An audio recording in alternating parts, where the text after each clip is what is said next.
We need a democracy where everyone's got absolute confidence in the AEC of being unbiased and running clean and fair elections. They have shown by their conduct, by persecuting me with such a malicious case, that they cannot be trusted. So I think the chairman of the AEC has no alternative, Mr. Tom Rogers, to resign. He should say he should fall on his sword. Someone has to be responsible, not only for the loss. This is going to cost the government, the taxpayer, probably $1 million, but the real damage is the damage to the AEC's reputation. And that can only be restored if someone at the highest level of the AEC accepts responsibility and resigns.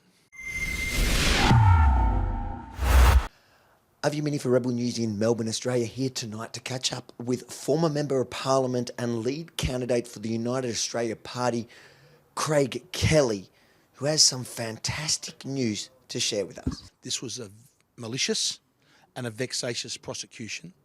It was on a frivolous ground, and people don't believe me.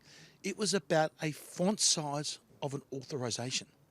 Now, it's not as though the law says the font size must be 12 point and Craig, you did it at 8 point, therefore you didn't follow the law. The law is actually written like how long is a piece of string. It actually says something like along the lines of the authorisation must be legible from a distance that the communication is intended to be read, which is like how long is a piece of string, right?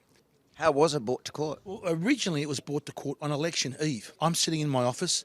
I've got people coming to pick things up, and you've got 42 booths to organise, and telephone rings. It's Clive Palmer.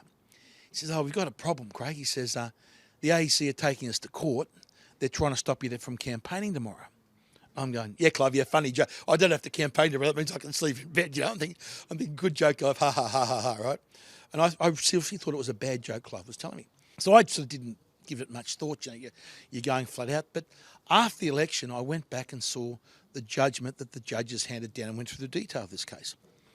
The AEC filed documents at 7:30 p.m. on Friday night before the election, seeking an interim order before the courts that would have effectively stopped me from campaigning on election day. Now, just because of the font size? Because of the font size. So here you have this would be unprecedented almost in any Western democracy, where the election authority has taken out a person leading a party. We had 150 candidates in the field. We had a major campaign running. Yes, we were unsuccessful, but we're in the race. And they were trying to take us out to prevent the leader of the party campaigning on election day. This is something I said you would expect in a third world, sort of like, banana republic type of case. So the judge is actually reading the order out. He says it is now 10:30 p.m. At midnight that night, so an hour and a half after the judgment, I was then meant to go around all 42 election booths of my electorate with a miner's hat on, right, starting at midnight, looking for these so-called small font size signs, right, with the small font size and the authorisation, and taking it. And the orders was I had to do a circumference, not once, but 5 times. So I worked out I had 22 minutes per booth to do this 100-metre circumference 5 times before midnight and 4 p.m. I don't know what you're complaining. You're a pretty fit guy. 20 and this is when I've got busted knees and I'm struggling to walk, right? This is the absurdity of it. Luckily, the judge threw it out with costs. Now, but they didn't give up at that point. The AEC should have been embarrassed.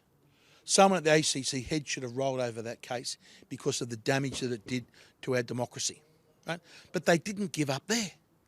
After the election, they pursued the case, and they took me again to court, seeking a penalty between $100,000 and potentially $500,000 in fines. They are saying that the 8-point font size was too small to be legible at a distance that it was meant to be read from. That was their argument, right? So there's no one's been harmed, no one has been misled, no one has been disadvantaged, and no one has obtained a benefit. So I've got 2 barristers and 1 advising solicitor. They've got 4 barristers in the silken gowns and 6 advising solicitors. So the government has a team of 10 legal people going after a $100,000 fine over the font size. Now, the woman that, when I was here in Melbourne last, that snuck up behind me, hit in the back of the head with an egg and assaulted me, right? She got $300, a $300 fine, and nothing recorded against her.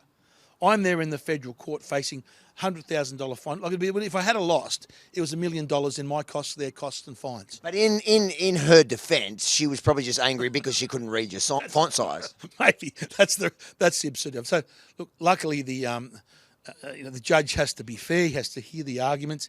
He did, and in his decision, he was scathing of the AEC.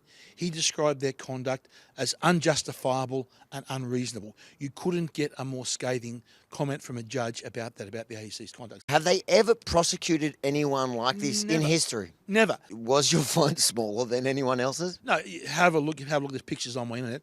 I put in evidence pictures of Mr. Albanese's font, Mr. Frydenberg's font, Mr. Abbott's font from previous elections, and it looks almost identical size. Yeah, but no one's reading their signs. And even the yes vote case that is going around now, go and have a look at the font size of their authorisation, and I reckon it's actually smaller than 8 point. And what's the AEC done about that?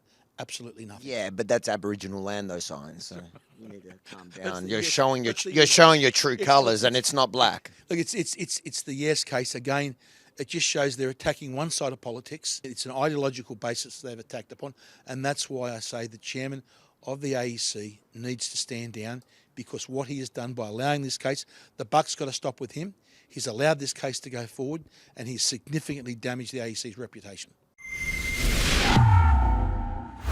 If you think it's important for Australia to know what the Electoral Commission has been up to, make sure to like, comment, but most importantly, share this far and wide, because the mainstream media is not doing a good enough job in letting the taxpayers know what their money, the corruption their money, I'm calling it corruption, the corruption their money's paying for. And then head over to followrv.com and follow me across all socials, because as you know, the misinformation and disinformation bill is about to pass, and the platform you're watching this on right now may cower to them. So you will not see stories like this in the future. Follow rv.com. Make sure you see it. Sign up to the mailing list and across all socials. Followrv.com.